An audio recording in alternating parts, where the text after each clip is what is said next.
So moving right along to our next subject. On to the next. On to the next subject. He-Man. And the Masters of the Universe. And the Masters of the Universe. By the power of Grayskull, I have the power! Every single fire time you I up and saw want to wear a him whip leotard out and that then change into sword- He-Man, what would? That Every show single was time I just... saw that guy whip out that sword, I used to get chills. And it wasn't like the fun kind of chills where it's like, ooh, this is cool. It was like, oh, God. Again? I don't know what it was about that particular spot.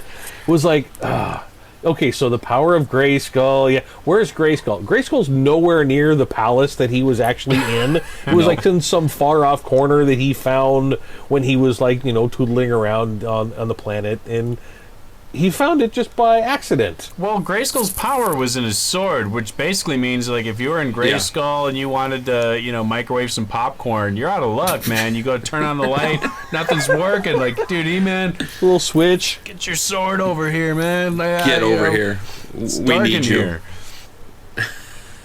Speaking of the Grayskull, Jason, I know you remember, what was the name of the castle that I love that the spring reverb on that microphone that came with it. Snake Pit Mountain, man. Who would have thought Snake to Pit. have a A castle microphone. with a microphone? And a river.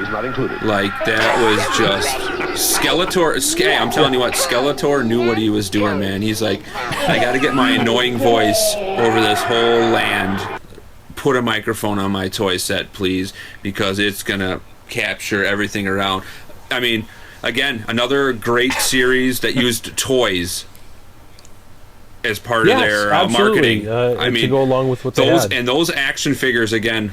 They were top 5 for me. The action figures again. Those action figures they were pretty good.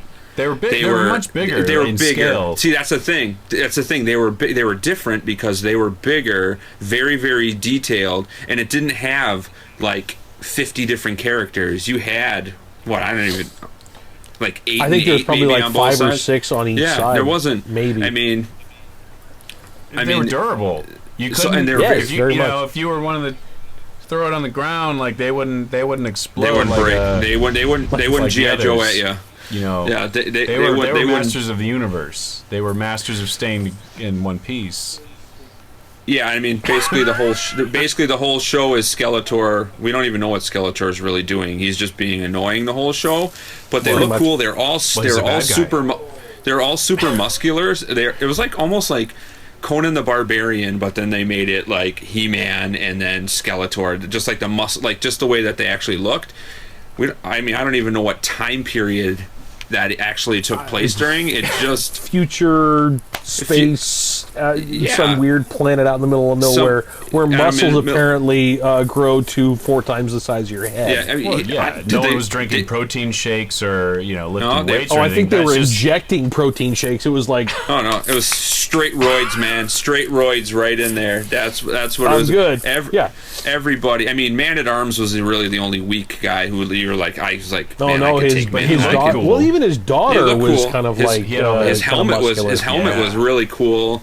I mean, just another cool show. I mean, you had no idea what you're getting to. You watched the first episode, you're like, again, it's like, oh, good guy, Bad who guy. wears these pink pants, and all of a sudden he has a sword, and he turns into He-Man, And he's got fur britches.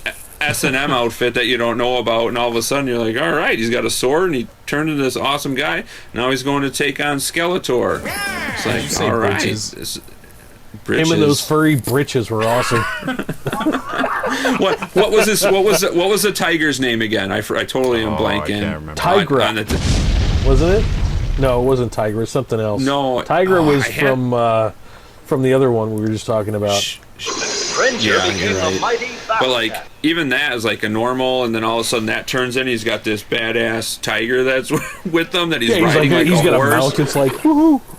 Yeah, but I mean, again.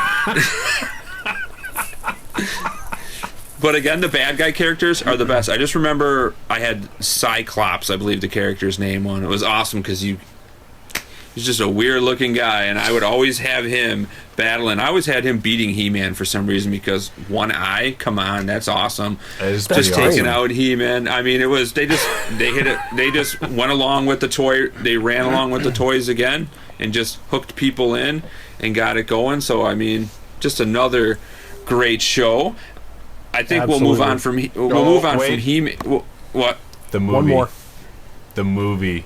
Dolph Lundgren. With Dolph Lundgren. No, my no, God. no. Matt, I'm gonna let you take this because Sean and we might throw up. Yeah, because that was really, really bad. We don't need to discuss it. I just had to bring it up. Oh God. Yeah, we'll end. Moving right along.